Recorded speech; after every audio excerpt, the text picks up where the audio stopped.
Good day and welcome back to Elementary 72 Gaming. So this is another Attack on Titan video and this is the episode 6 review. So episode 6 starts off with a quick clip of the fight as it's been going on. We get to recap with Armin starting off on the start. Now this episode is important because it explains the end scene and the next episode explains the start scene. So I'm going to go through them and explain them as best I can.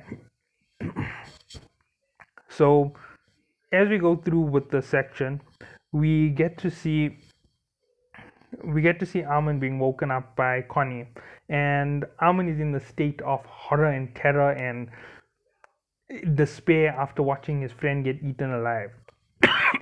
Sorry. Now, the moment he's woken up, he starts screaming hysterically, and they realize exactly what happened. Another one from the cadets over there says straight up, "Don't ask him any further. The rest of his squad is dead." Why is he just left here? They don't know. It's very unusual. And the one thing which makes it even more unusual is the Titans were advancing through this area, but there aren't Titans around anymore, and the squad can actually use this as a point to launch to the next location. This says that something is up with what's going on around them. Something isn't following the regular suit of events. From this, we then get to the next point of what's happening when we move through to the elite squad who is trying to help the evacuation. Blocking the gate is one of the merchants, and he's trying to secure all of his goods, everything that he's earned in his life, to push it through the wall before, because it's very important. It is very important in terms of the greater good, but he is also stopping the people from leaving the area by stuffing his caravan in first, because he needs it to be pushed through. And in doing so, he's slowing down the evacuation effort and costing soldiers their lives. He's basically to blame for Eren being eaten. If he had evacuated faster, the Midgard or the middle squad would have pulled out already. The Vanguard would have been lost, but they would have been ready for the next lot of attacks. So this man alone, the president of the Merchant Guild, had literally cost many lives in front due to one greedy action. And at this point is where one of the Titans actually breaks through, and Abnormal again, who's only attracted to large groups. As it's charging in, the squad that's following it can't catch it, and Mikasa shows her skill when she uses all of her skill to catch up to it and kill it before it reaches the crowd of people. And this here just shows how skilled she is when it comes to the gear. She's equal to seniors who are many years her senior already, and she is just a rookie with 3 years of experience. They have years and years of training and experience behind them, and they still can't match her ability. She's that good. She approaches the merchant, she takes out his henchman and threatens him to pull out the cart. He pulls out the cart, the people evacuate, and she literally is responsible for saving those civilians who were stuck behind. And the evacuation is now finally complete. They close the gate, and as she is about to start heading back, it starts to rain, and we get a flashback of her memories because a girl and her mother thank her for saving their lives. At this point, she flashes back to her mother and she says, "Why am I remembering this at this time?" And we go straight back to it. Her family was sitting and eating a meal. No, sorry, they weren't eating a meal. Her father was preparing a meal, and her mother were learning to sew or to knit patterns into embroid patterns. Sorry. And as they learning this, there's a knock on the door. Now they were having another conversation. It was an adult-related conversation. Basically, it was it was being joked around between the parents, and they said that she should ask the doctor because the doctor is a better understanding of the topic. I'm not going to go into the topic. And as the father opens the door to see if it is the doctor, he gets stabbed in the gut by one of these men. Now, these men are here to kidnap Mikasa and her mother because they're what you call Orientals. They're different from everybody else in the world. They're more exotic, and the older people in the world will pay a great deal of money to own someone like this. Basically, illegal slave trade. And with this year being done, things just go crazy. The mother goes crazy to attack the attackers with a scissor, and one of them drops an axe directly into her, killing her. Mikasa is in a state of shock. She doesn't move. The man beats her out cold, and then they move on to their hideout. Now, in this time, um, Eren and his father Grisha arrive at the house. They knock on the door. They don't get a response. Grisha enters the house. He sees both of them are dead. He tells Eren to look for the daughter around the house. They can't find her, so he's given the instruction to wait at the foot of the mountain while his father goes and gets the police to go and take care of the situation. Eren, despite being given this warning, decides he's going to take things into his own hands and he's going to save this person from the monsters.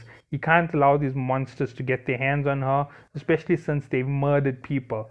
He always believes in freedom, in fighting for what's right, and he doesn't care what it takes. He will do what's right. So he rushes in. He acts like he is lost, hiding a knife behind his back. And since he knew exactly where he was going, he was ready to kill them because he knew he would be dead, just like the other two who he saw who were dead in the house. And instantly he kills the first of the bandits, and he closes the door and approaches backwards. He straps his knife to the back of a broomstick, and as the second man opens the door, unsuspecting, not expecting this type of attack, he gets lunged in with a knife, and then he keeps stabbing him to make sure he's dead on the floor. He then cuts open Mikasa and he's like, this is all over, the hard part is now done. And then she says, what about the third? And at this point, the third man walks in, and as he's about to grab his knife to try and fight back, this man grabs him and starts choking the life out of him. While he's being choked to death, Eren screams to Mikasa with the following words, fight, fight, take him out, fight, you have to fight. And this man keeps telling him, who do you think you are? And he says, you have to fight for what is yours, you have to fight to live. And Mikasa has this epiphany in her head. Basically, she realizes she's seen death her whole life. It's nothing new, that is the rule of the world, and something happens to her. She is surged with power. She becomes extra strong. She becomes so strong that she grasps the blade at maximum strength to the point that its wooden handle actually splinters. She breaks the floor where she was standing, and she thrusts the knife through his back into his heart. So she kills the bandit. This saves Eren, and this is the story of why Mikasa is so attached to Eren. This is where it starts. This is the whole reason. He is not just some minor person to her. He's not just like a foster brother. He is everything. He saved her life. He changed it. That's the reason why there's that strong attachment between the two. From this point on, we head on to Grisha talking to them, and I'm going to go over a little bit of a heavier topic over here. I'm hoping I have time. I do have time. And Grisha says that he shouldn't have been so nonchalant about throwing away his life and risking it all on such a dangerous plan. Eren then invites Grisha invites Mikasa to live with them, and Eren says there's no need to think about it, just come, you have no other options. And he just drags her along. He wraps his scarf around her neck, and she starts crying with this emotion of gratitude and joy, and just like basically she found somebody who was so kind to her that she would never expect it in this world. Remember, she's gone through such trauma you wouldn't even understand, and the fact that he is still so himself and he's not treating her like a victim, and the fact that he is taking her with, she feels very special, and this is the start of their bond. We then return to the battlefield where everything has been evacuated, and she's been killing titans like crazy, and now she says she's going to go to the Vanguard to help them evacuate. And before they can stop her, because they already know the Vanguard and the Midgard have been pretty much obliterated in this time, she takes off, and they can't stop her because she's way more advanced, way more powerful. They're too afraid to touch her because she's that much more strong. So they leave her to go on her way, and they know what she's going to see. We also know what she's going to see. We've seen what happened on the front. She hasn't. And that is where the episode ends. So that is episode 6. Now let's talk about the underlying message in the first part. We see the scarf roll around Mikasa's head. We see her take a knife. We see knives falling in that end scene. And it's all symbolic of her hero, the person who is her everything, the person she has changed for, the person she does everything for. Because if you look at the person she was a very astute, very timid, very calm person before this incident. Everything changed after Eren helped her. It didn't change before that, only after Eren came in.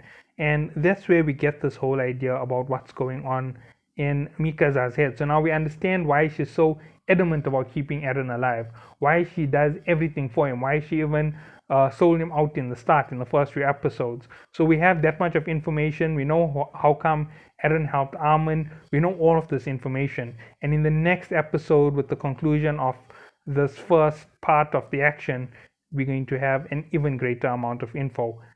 I might be throwing out a few extra videos this week just because I enjoy this part of the story so much. So I hope to catch you all in the next one. Have a good day.